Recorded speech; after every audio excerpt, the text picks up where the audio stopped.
యేసే పరిష్కారము అనుదిన Bible study కార్యక్రమం ప్రేక్షకులందరికీ యేసుక్రీస్తు వారి సర్వశ్రేష్ఠ నామమున వందనాలు. ప్రభువునందు ప్రియా దేవుని బిడ్డలారా, నేటి దినము రైట్ రెవరెండ్ డాక్టర్ కారుపాటి శ్యాన్సాగర్ గారి ద్వారా బైబిల్ స్టడీలోని వాక్య ధ్యానమును యెషయా గ్రంథము నుండి ధ్యానం చేసుకుందాం. మీరందరూ బైబిల్తోనూ నోట్బుక్తోనూ సిద్ధపడి ఉంటే రైట్ రెవరెండ్ డాక్టర్ కారుపాటి శ్యాన్సాగర్ గారు ప్రార్థన చేసి ఈ దినపు వాక్య పరిచర్య చేస్తారు. ప్రభువునందు ప్రియ దేవుని బిడ్డలారా, నేటి వాక్య ధ్యానం కొరకు ప్రార్థిద్దాం. మమ్మను మిక్కిలికి ప్రేమిస్తున్న మా తండ్రి వందనాలు. యెషయా గ్రంథంలోని ప్రవచనాత్మక వచనాలు ధ్యానిస్తుండగా మీ సహాయం కొరకు అర్థిస్తున్నాము. మీ కృప చూపమని యేసు నామమున అడుగుచున్నాము తండ్రి, ఆమేన్. ప్రభువునందు ప్రియ దేవుని బిడ్డలారా, దయచేసి మీ పరిశుద్ధ బైబిల్ గ్రంథాన్ని తెరవండి. యెషయా గ్రంథము 2వ అధ్యాయము 3వ వచనం నుండి వాక్యాన్ని చూద్దాం. యోధా యెరూషలేము గూర్చి యెషయాకు వచ్చిన దేవోక్తి. అంచెదినాలలో పర్వతాల మీద యెహోవా మందిర పర్వత శిఖరమును స్థిరపరచబడి కొండల కంటే ఎత్తుగా ఎత్తబడుతుంది. ప్రవాహం వచ్చినట్లు సమస్త అన్యజనులు దానిలోనికి వచ్చేదారు. 1000 ఏండ్ల పాలనలో జరిగే సంభవం అని చెప్పాను దీని గురించి. ఆ కాలమున సియోనులో నుండి ధర్మశాస్త్రము, యెరూషలేములో నుండి యెహోవా వాక్కు బయలు వెళ్ళును. జనములు గుంపులు గుంపులుగా వచ్చి యాకోబు దేవుని మందిరమునకు, యెహోవా పర్వతమునకు మనము వెళుదము రండి. ఆయన తన మార్గముల విషయమై మనకు బోధించును, మనము ఆయన త్రోవలలో నడుతుము అని చెప్పుకుందరు. ఆయన మధ్యవర్తి అన్యజనులకు న్యాయం తీర్చును, అనేక జనములకు తీర్పు తీర్చును. వారు తమ ఖడ్గములను నాగటి నక్కులుగాను తమ ఈటలను మచ్చుకత్తులుగాను సాగగొట్టెదరు. జనము మీదకు జనము ఖడ్గమెత్తక ఉండును, యుద్ధము చేయి నేర్చుకున్నట్టు మానివేయును. ఈ 3 వచనాల్లో మనం చూడగలిగేది ఏమిటంటే, ప్రభువు నీతి రాజ్యాన్ని జరిగిస్తున్నప్పుడు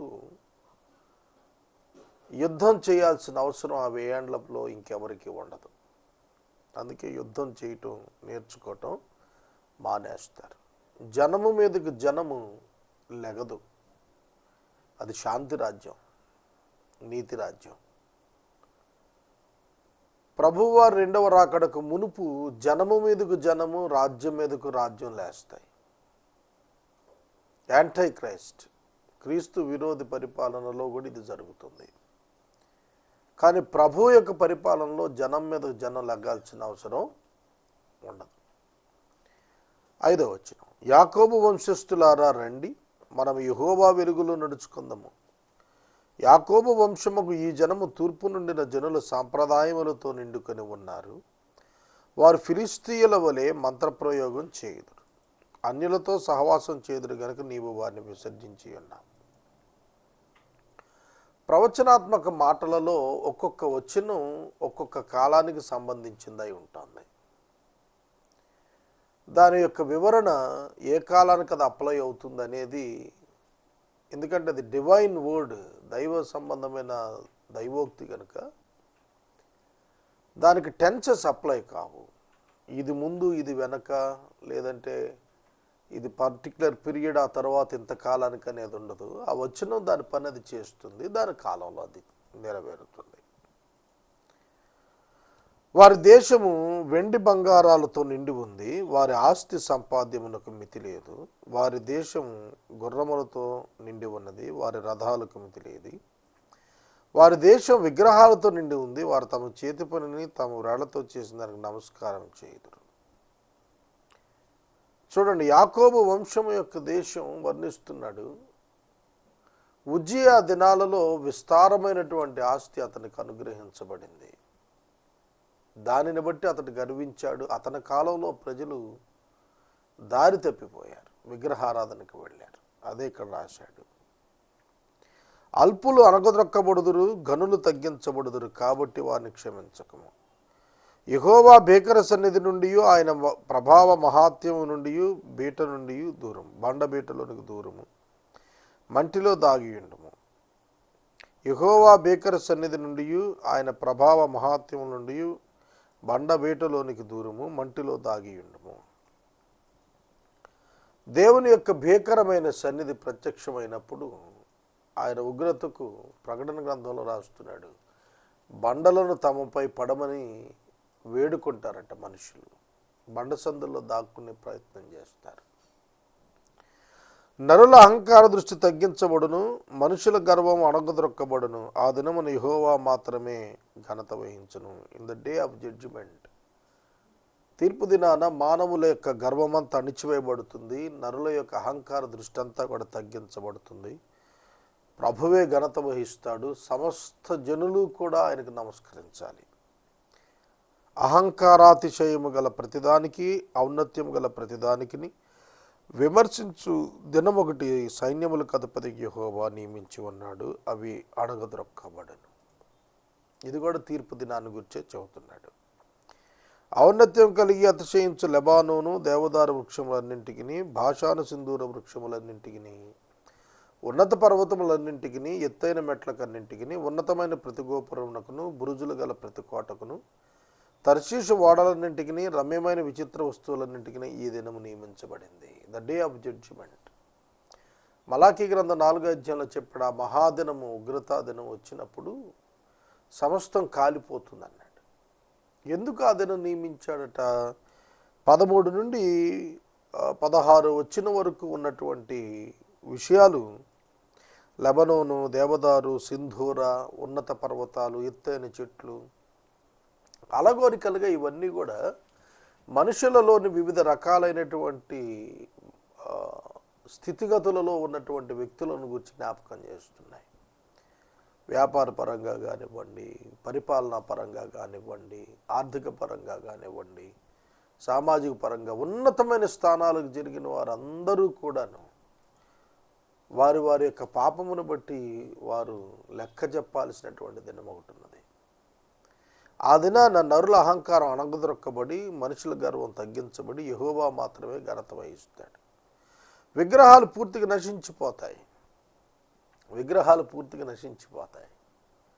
ప్రభువారి యొక్క రెండవ రాకడలేక విగ్రహానితో పని లేదు. విగ్రహం తీసివేయబడుతుంది. మనుషులందరూ సత్యవంతుడైన దేవుని గుర్తెరగలుగుతారు. యెహోవా భూమిని గజగజ వణికింప లేచినప్పుడు ఆయన భీకర సన్నిధి నుండి, ఆయన మహాత్యము నుండి, ప్రభావ మహాత్యము నుండి మనుషులు కొండ గుహల్లో దూరుదురు, నేల బొరియల్లో దూరుదురు. ఆ దినమున యెహోవా భూమిని గజగజ వణికించలేచినప్పుడు ఆయన భీకర సన్నిధి నుండి, ఆయన ప్రభావ మహాత్యము నుండి కొండ గుహల్లోను, బండబీటల్లోను దూరవలన ఆశతో నరులు తాము పూజించుటకై చేయించుకున్న వెండి, బంగారు, సువర్ణ విగ్రహాలు ఎలుకలకు, గబ్బిలాలకు పారేస్తారు. తన నాసికా రంధ్రములో ప్రాణము కలిగిన నరుని లక్ష్య పెట్టకము, వారిని ఏ విషయంలో ఎన్నిక చేయవచ్చును. విగ్రహాలను ఆశ్రయించినటువంటి వారు తమ వెండి, బంగారు విగ్రహాలను పారేస్తారు. ఎందుకంటే అవి ఏ విధమైన సహాయం చేయలేవనేటువంటిది వారు ఆనాడు తెలుసుకుంటారు తీర్పు దినాన. 3వ అధ్యాయం.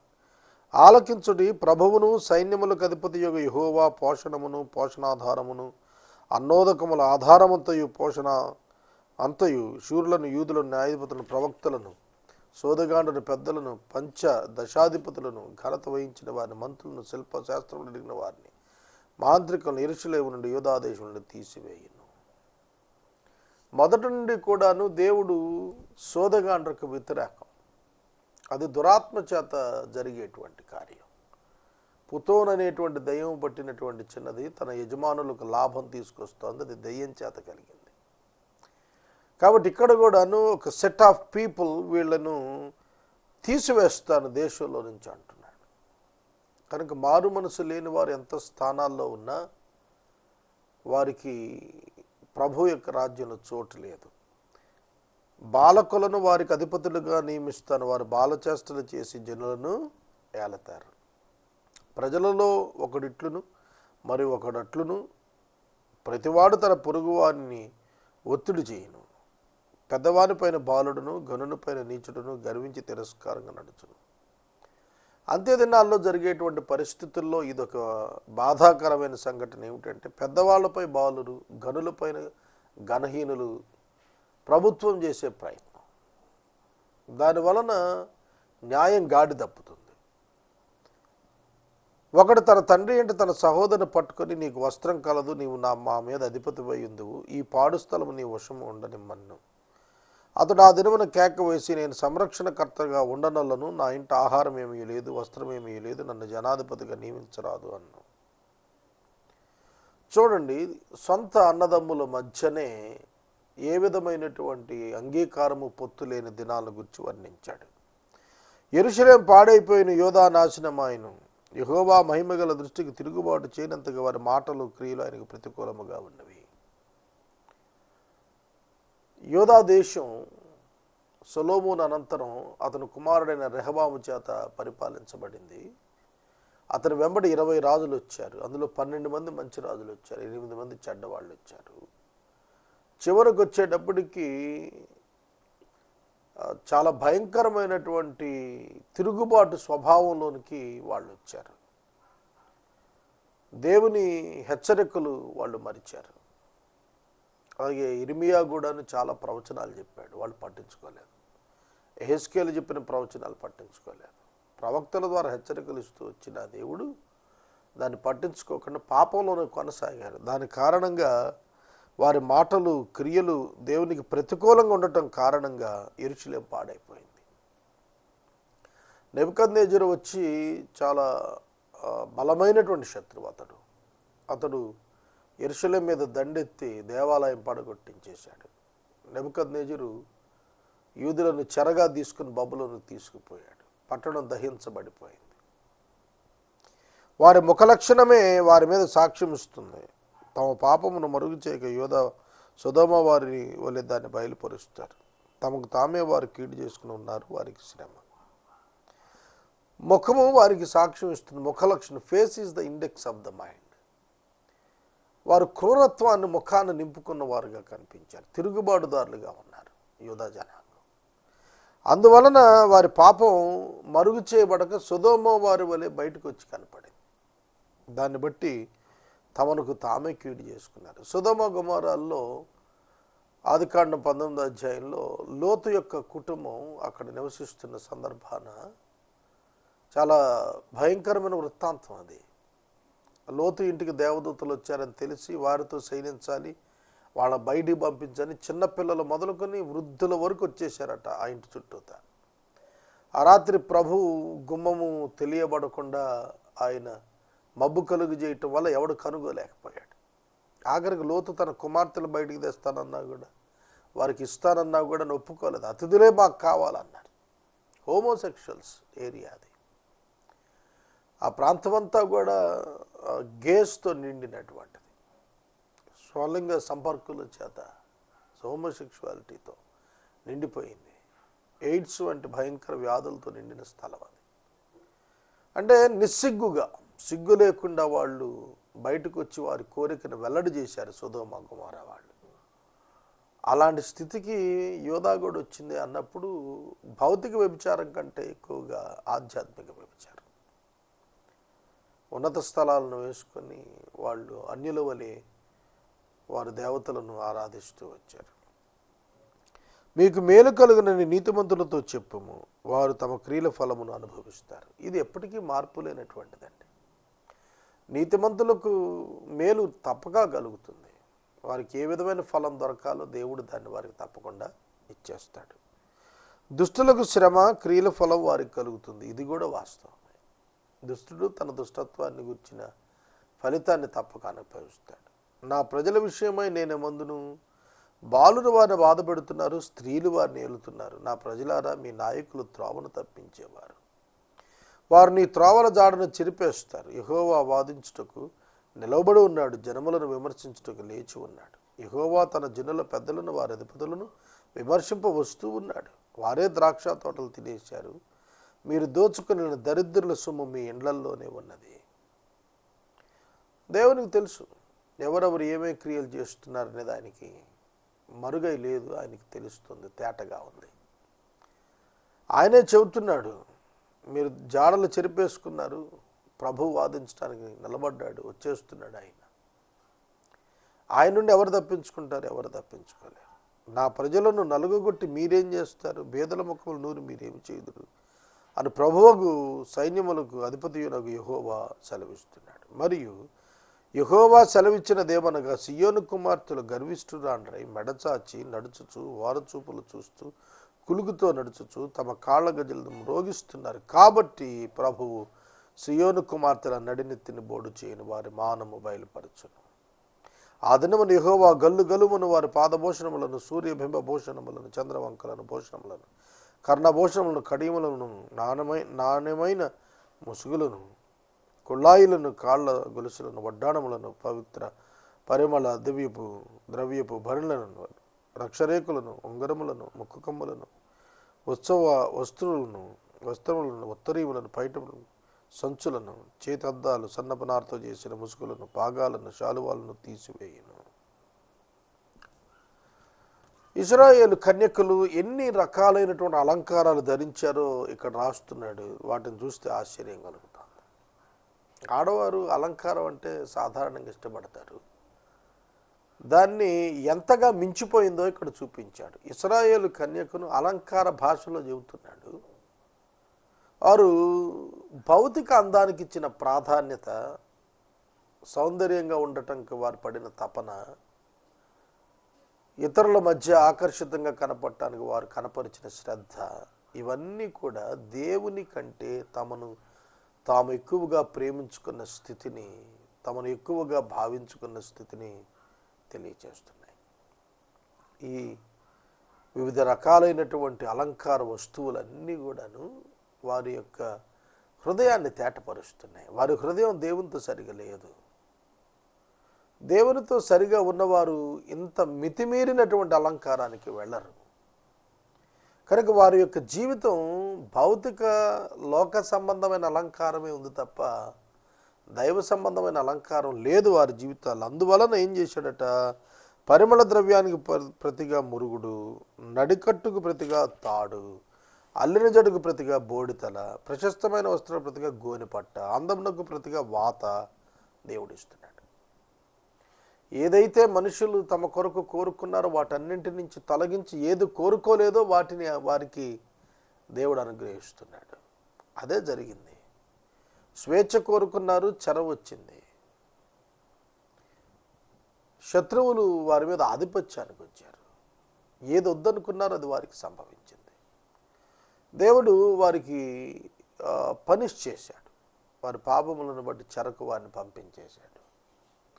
ముందస్తుగా మోషే గారికే చెప్పాడు, నేను చెప్పిన కనాను దేశంలో వాళ్ళు ప్రవేశించిన తర్వాత నన్ను విడిచి గనక వాళ్ళు మరలా విగ్రహాలను గనక ఆశ్రయిస్తే వారిని నేను మరలా చెరలోని పంపించేస్తానని మోషేకి ముందే చెప్పాడు.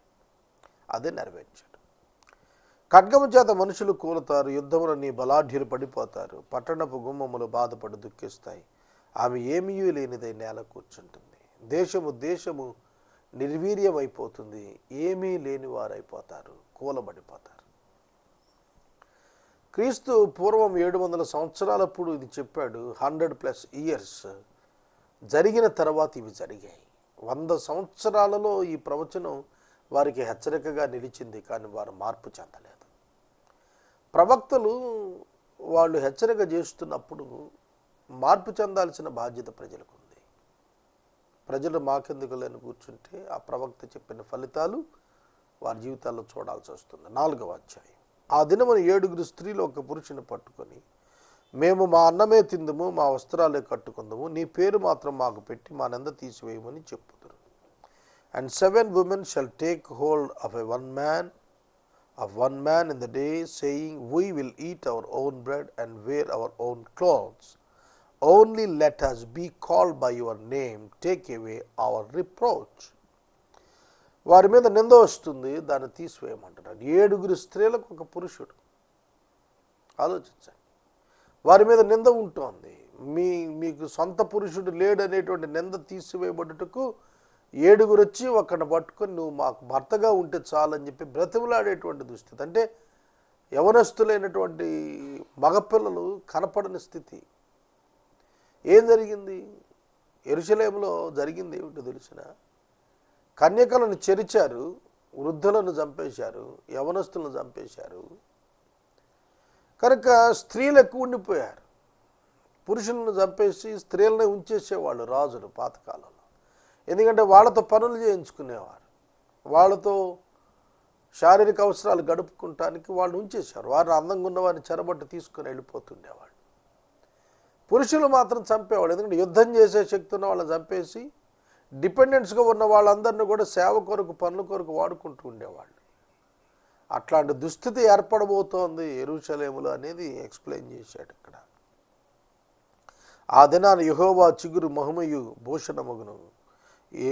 ఇశ్రాయేలులో తప్పించుకునే వారికి భూమి పంట అతిశయాస్పదంగా శుభలక్షణంగా ఉంటుంది. సియోనులో శేషించిన వారికి యెరూషలేములో నిలబడిన వారికి అనగా జీవము పొందుటకై యెరూషలేములో దాఖలైన ప్రతివానికి పరిశుద్ధుడని పేరు పెట్టుదురు. తీర్పు తీర్చు ఆత్మ వలన దహించు. ఆత్మ వలన ప్రభువు సియోను కుమార్తెలకున్న కల్మషం కడిగేసినప్పుడు, యెరూషలేమునకు కలిగిన రక్తమును దాని మధ్య నుండి తీసివేసి దాన్ని శుద్ధి చేసినప్పుడు, సియోను కొండలోని ప్రతి నివాస స్థలం మీద దాని ఉత్సవ సంగముల మీద పగలు మేఘధూపములను, రాత్రి అగ్ని జ్వాలా ప్రకాశమును యెహోవా కలుగజేస్తాడు. మహిమంతటి మీద వితానం ఉంటుంది. పగలు ఎండకు నీడగాను, గాలి వానకు ఆశ్రయముగాను, చాటుగాను పర్ణశాల ఒకటి ఉండను. అంటే ఆశ్రయం దొరుకుతుంది. మరలా చెరకు వెళ్ళినా దేవుడు ఆశ్రయంగా ఉంటాడు, వాళ్ళు తీసుకుని వస్తాడు. యూదులకు చేయబడిన వాగ్దానాలు అవి నిలిచే ఉంటాయి. అవి శాశ్వతంగా ప్రభుతో ఉండేటట్లుగా డిజైన్ చేయబడ్డాయి. వారు తాత్కాలికంగా విడవబడినట్లుగా కనబడుతూ వచ్చినప్పటికీ కూడాను దాని తగిన కాలంలో మరలా తిరిగి వారికి పర్ణశాల ఒకటి దొరుకుతుంది. ఆ పర్ణశాల ప్రభువే, వారికి ఆశ్రయం దొరుకుతుంది. ఆయనే ప్రభు. 5వ అధ్యాయం. నా ప్రియుని గురించి పాడెదను వినుడి, అతని ద్రాక్ష తోటను బట్టి నాకు ఇష్టమైన వారి గురించి పాడెదను వినుడి. సత్తువ గల భూమి కొండ మీద నా ప్రియునికి ఒక ద్రాక్ష తోట ఉండెను. ఆయన దాని బహుగా త్రవ్వి రాళ్ళను ఏరి అందులో శ్రేష్టమైన ద్రాక్ష తీగలను నాటించెను. దాని మధ్య బురుజు ఒకటి వేయించెను. ద్రాక్ష తోటను తొలిపించెను. ద్రాక్ష పండ్లు ఫలించాలని ఎదురు చూస్తూ ఉండేది, కానీ అది కారు ద్రాక్షలు ఫలించెను. పాత నిబంధనలో ద్రాక్షావళి ఇశ్రాయేలు జనాంగము. ఈ ద్రాక్షావళి, ఈ యొక్క జనాంగము దేవుడు నాటినటువంటిది. God planted this in Canaan. కనాను దేశంలో దీన్ని పాతాడు దేవుడే, దాన్ని విస్తరింపజేశాడు.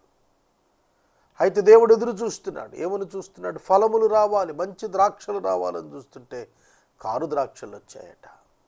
కారు ద్రాక్షలు చేదు, మంచి ద్రాక్షలు రుచికరమైనవి. ఫలితాలను సూచిస్తుంది. ఇజ్రాయేలు జనాంగము నుండి, యోధా జనాంగము నుండి మంచి ద్రాక్షలు రావాలి, దేవునికి ఉపయోగకరమైన ఫలాలు రావాలి. కానీ కారు ద్రాక్షలు వచ్చాయి. యజమానుడు ఎదురు చూస్తూ ఉన్నాడు, కానీ చెడ్డ ఫలముల చేత నిండినటువంటి యెరూషలేము ప్రత్యక్షమైంది. కావున యెరూషలేము నివాసులారా, యూదా వారులారా, నా ద్రాక్ష తోట విషయం నాకు న్యాయం తీర్చాలని మిమ్మల్ని వేడుకుంటున్నాను. ఆయన తీర్పరి అయి ఉండి ఆయన తన ద్రాక్ష తోట విషయం ప్రజల ఎదుట న్యాయం తీర్చమని అడుగుతున్నాడు. ఎవరైనా న్యాయం ఒకటే చెబుతారు. నేను ద్రాక్ష తోటకు చేసిన దానికంటే మరేం దానికి చేయగలుగుతాను? ధర్మశాస్త్రం ఇచ్చాడు, ప్రవక్తలను ఇచ్చాడు, న్యాయాధిపతులను ఇచ్చాడు, రాజులను ఇచ్చాడు, సంరక్షకులను ఇచ్చాడు. ఇంత చేస్తే కూడాను ద్రాక్షలు కారు ద్రాక్షలే. ప్రభు అయిన క్రీస్తు ప్రభువు ఈ లోకంలో పుట్టిన సందర్భంలో, ఆ సమయంలో, ఆయన పెరిగిన సమయంలో ఉన్నటువంటి మత నాయకుల యొక్క దుర్మార్గతను కనుక మనం చూచినట్లయితే ఎంత భయంకరమైన వారు వాళ్ళు. పాత్రను వెలుపడదవుతారు, మీరు లోపల తామనన్నాడు. దశమభాగాలు ఇస్తారు, కానీ ఒంటెలను దిగమింగుతారన్నాడు. తల్లిదండ్రులకు ఇవ్వాల్సింది కొర్బాజీనా అని చెప్పేసి లాగేసుకునేటువంటి వాళ్ళు సంత వీధుల్లో ప్రార్థనలు చేసి వేషధారులుగా ఉండిపోయారు. నేను ఎక్స్పెక్ట్ చేసింది ఏమిటి, నేను చూస్తోంది ఏమిటి? అది దేవుని యొక్క బాధ. ఎట్లా పెంచాడు వాళ్ళను, ఎట్లా పోషించాడు, ఎట్లా నడిపించాడు, ఎట్లా కాపాడాడు, ఎట్లా వృద్ధి చేశాడు, ఎక్కడి వారు ఎక్కడికి వచ్చారు, ఎట్లాంటి వారు ఎట్లా తయారయ్యారు. అట్లాంటి వారి నుంచి నేనేం ఎక్స్పెక్ట్ చేయాలి? నీతి వారి నుంచి. God expected the righteousness from that. దేవుడు వారి నుంచి నీతిని ఆశించాడు, కానీ వారికి అవినీతి ఫలించారు. వాళ్ళు లాయల్గా ఉండాలని దేవుడు కోరుకున్నాడు, కానీ వాళ్ళు ఇల్లీగల్గా ఉన్నారు. లాయల్టీ లోపించింది వాళ్ళలో. అది కారు ద్రాక్షలు కాయటానికి కారణం ఏంటి? నేనేం చేశాను దానికి? నేను ఏం చేయకుండా ఉన్నాను దానికి? అది దేవుని ప్రశ్న. ఆలోచించుడి, నేను ఆ ద్రాక్ష తోటకు చేయబో కార్యం మీకు చెబుతున్నాను. నేను అది మేసివేయబడ్డట్టు దాన్ని కంచె కొట్టేస్తాను, అది త్రొక్కబడినట్టు దాన్ని గోడలు పడగొట్టేస్తాను. యెరూషలేము ప్రాకారాలు కలిగిన పట్టణం, దాన్ని జయించడం సామాన్యం కాదు. కానీ దేవుడు అంటున్నాడు, నేనే వాటిని పడగొట్టేస్తాను అంటున్నాడు. కాబట్టి I will make them week, నేను వాళ్ళని బలహీనులుగా చేసేస్తాను, వాళ్ళు త్రొక్కివేయబడేట్టుగా చేస్తాను అన్నాడు. అది శుద్ధి చేయబడదు, పారతో త్రవ్వబడదు, గచ్చపొదలు బలురక్క చెట్లు బలిసి ఉంటాయి, వాటి మీద వర్షపు వలదని మేఘాలకు ఆజ్ఞయిస్తాను. ఇశ్రాయేలు వంశము సైన్యములకు అధిపతి యెహోవా ద్రాక్ష తోట, యోధా మనుషులు ఆయనకి ఇష్టమైన వనం. ఆయన న్యాయము కావాలన్న చోటగా బలాత్కారము కనపడెను, నీతి కావాలన్న చోటగా రోదనము కనపడెను.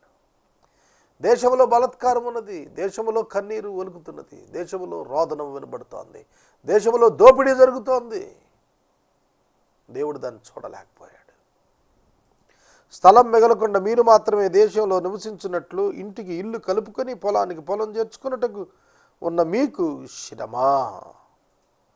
స్థలం మిగలకుండా మీరు మాత్రమే దేశంలో నివసించేటట్లు. స్వార్థభరితం. స్వార్థం పెరిగే కొలది ఇంటికి ఇల్లు చేరుస్తారు, పొలానికి పొలం చేరుస్తారు. They won't think of the public. ఇతరులను గురించిన ఆలోచనే వారికి ఉండదు. అదే అన్నాడు, నేను చెవులారా వినేటట్లు సైన్యములకు అధిపతి యెహోవా స్పష్టంగా నాతో సెలవిచ్చాడు. నిజంగా గొప్పవి దివ్యమైనవి అయిన ఇండ్లు అనేక నివాసములు పాడైపోతాయి, అనేక నివాసాలు పాడైపోతాయి. స్వార్థాన్ని వీడాలి. స్వార్థం వీడకపోతే దేవుని విడిచి లోకాన్ని సంపాదించుకోవాలనేటువంటి భ్రమలోనికి వెళ్ళిపోతాం. అది ఆధ్యాత్మిక జీవితాలకు మంచిది కాదు. వాక్యాన్ని ఇక్కడ నిలుపుదల చేస్తున్నాను. ప్రార్థన చేసుకుందాం. మనము ఇంతవరకు రైట్ రెవరెండ్ డాక్టర్ కారుపాటి శ్యామ్సాగర్ గారి ద్వారా బైబిల్ స్టడీలోని వాక్య ధ్యానమును యెషయా గ్రంథము నుండి ధ్యానం చేసుకున్నాం. ఈ కార్యక్రమం ద్వారా మీరు పొందుకొనుచున్న ఆత్మీయ మేలులు ఒక ఉత్తరం ద్వారా మాకు తెలియచేయండి. మీ ప్రార్థనా మనవులు మాకు తెలియచేస్తే ఏసే పరిష్కారం కార్యాలయంలో ఏర్పాటు చేసిన ప్రత్యేక ప్రార్థనా శిబిరంలో మీ కొరకు ప్రార్థిస్తాం. మీ కుటుంబ పక్షముగా ఒక ఎపిసోడ్ ప్రసారం చేయాలనుకునేవారు మాకు తెలియచేస్తే మా సిబ్బంది మీ గృహాలను దర్శిస్తారు. ముగింపు ప్రార్థన ఆశీర్వాదాలతో ఈ కార్యక్రమాన్ని ముగించుకుందాం. మమ్మల్ని మిక్కిలిగా ప్రేమిస్తున్న మా ప్రియ ప్రభు మీకు వందనాలు. వాక్యం విన్న బిడ్డలను దీవించము, ఎపిసోడ్ సహకారులను పంపించము. మా రక్షకుడైన యేసు నామమున వేడుచున్నాము తండ్రి, ఆమేన్. తండ్రి అయిన దేవుని ప్రేమ, కుమారుడైన యేసయ్య కృప, పరిశుద్ధాత్మని అన్యోన్య సహవాసం సదాకాలం మనందరికీ తోడై ఉండును గాక. ఆమేన్.